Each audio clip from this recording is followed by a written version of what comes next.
Eu me chamo Guilherme Fife e trabalho na equipe de engenharia de aplicações. Eu gravei esse vídeo aqui para fazer uma demonstração sobre o RSVP. Bem, no guia de configuração rápida, página 117, tem um exemplo de configuração do RSVP, tá? Que é um cenário, é basicamente esse cenário aqui, certo?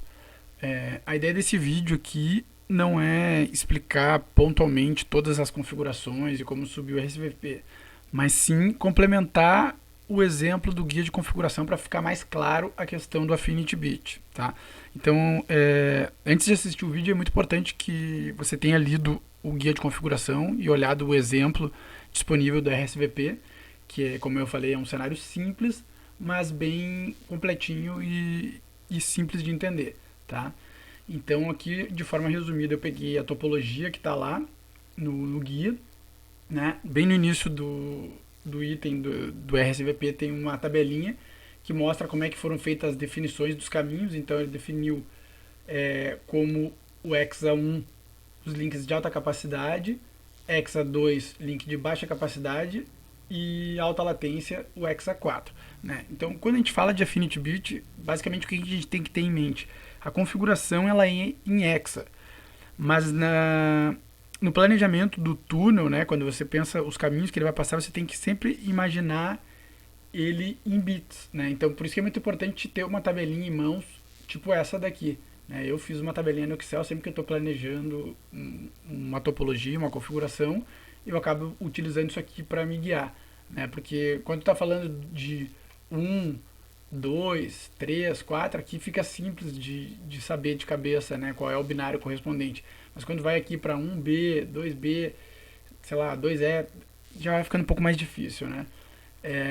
Então, voltando aqui ao cenário, essa aqui é a configuração que tem, uma parte da configuração, né, que tem no equipamento A, certo? Onde tem um túnel, o túnel 1, que vai lá para o equipamento E. Ok? Então por cima aqui é o EXA2, que é o caminho de baixa capacidade. Aqui pelo meio é o 6, que na verdade não é exatamente o 4, mas pode ver que o 4 está contido aqui, né? Então esse aqui é o link com alta latência. Isso é uma outra coisa que é importante pensar na hora de fazer as definições, né, dos caminhos, é que nem sempre o que eu defino como o link de alta latência, ou enfim, o parâmetro que eu vou utilizar aqui, precisa ser exatamente o número que eu vou configurar aqui. O que eu quero dizer com isso? Quando eu vou planejar uma rede, por exemplo, uma das formas mais simples de se fazer, né, que nem para todo caso vai servir, mas serve como uma referência para começar. Por exemplo, topologias onde tem links de 10 GB, 1 GB, 100 GB, 40 GB.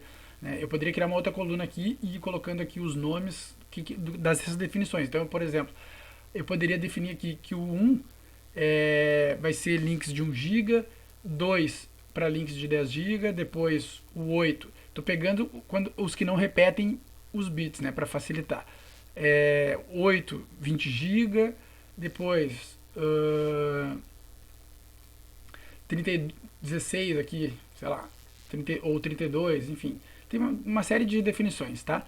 Mas o ponto que eu quero chegar é o seguinte: não é porque eu defini que o 10 aqui vai ser o link de 10 GB que lá no link eu preciso configurar 10. Por exemplo, eu poderia configurar o 3.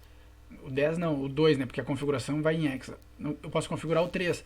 E com isso eu tenho mais um bit aqui para usar nas minhas definições, né? Porque, por exemplo, tem a configuração, tu vai ter lá o include n, exclude n e include all. Né? Então, com essas combinações, eu posso fazer uma série de coisas. Né? Eu posso estar indo por um caminho que eu estou indo por um link de 1 GB e, em certo momento, eu vou passar pelo link de 10 GB. Então, se eu tenho um bit semelhante aqui, ó, que seria o 1, né? Eu consigo fazer, por exemplo, se o caminho só tem essa opção de caminho, né? Eu poderia fazer um include n1, que eu sei que ele vai ir pelos links de 1 GB, quando chegar lá no caminho onde é 10 GB, ele vai continuar indo pelo de 10 GB, né? Então, essas definições elas são mais para nortear, né? Para ajudar a planejar a configuração. Mas eu tenho que ter em mente que quando eu uso o include n, eu posso pegar qualquer um desses bits. Então eu não preciso ficar preso, porque eu defini que o link de 10 GB é o 2, que eu vou ter que usar essa configuração aqui no caminho, né? Eu posso usar qualquer configuração que tenha esse bit também, certo? Poderia ser aqui, ó, o 6, poderia ser qualquer outro, tá? Nesse cenário aqui, isso acaba não sendo assim tão necessário, porque são poucos caminhos. Mais pra frente eu vou gravar um outro vídeo com um cenário um pouco maior, mais caminhos até um mesmo lugar, e aí isso vai ficar mais claro o porquê de fazer dessa forma, tá? Mas pegando aqui nesse exemplo, então, foi configurado aqui o path High Capacity e o Low Capacity, né? E aí aqui eu tenho o Affinity, Affinity exclude N e include N, certo? Na configuração ela não vai dessa forma aqui, né? Isso aqui eu botei do lado só para facilitar a visualização. Então vamos na configuração do túnel 1 aqui, ele usou como o túnel o caminho prioritário esse de cima, né? E o secundário o de baixo. Então vamos ver como é que funciona isso. Ele está excluindo o 4, certo? Então nós já vimos que esse caminho aqui tem o 4 está contido aqui, correto? Porque ele tem esse bit aqui, ó. Então exclude N4. Ou seja, quando ele vai tomar decisão, ele já vê assim, esse caminho eu não vou. Eu posso ir por este ou por este, certo? Só que além disso, eu tenho esse daqui, include N1. Então eu vou chegar aqui e vou olhar, o bit 1 tá 0. Mas aqui nesse caminho, o bit 1 tá setado, é 1. Então, esses dois critérios aqui foram atendidos, excluindo esse caminho e incluindo esse caminho aqui de baixo. Então, o caminho que vai ser feito vai ser esse caminho aqui, correto? E, por exemplo, se eu não tivesse esse include N aqui, ele iria excluir esse aqui, certo? E teria esses dois caminhos, porque eu não teria o include N. Então, ele iria escolher o caminho aqui de cima, devido à quantidade de saltos, né? Aqui por baixo ele teria 2 saltos para chegar até o destino, ok? Então, esse seria um exemplo, tá? Digamos que caiu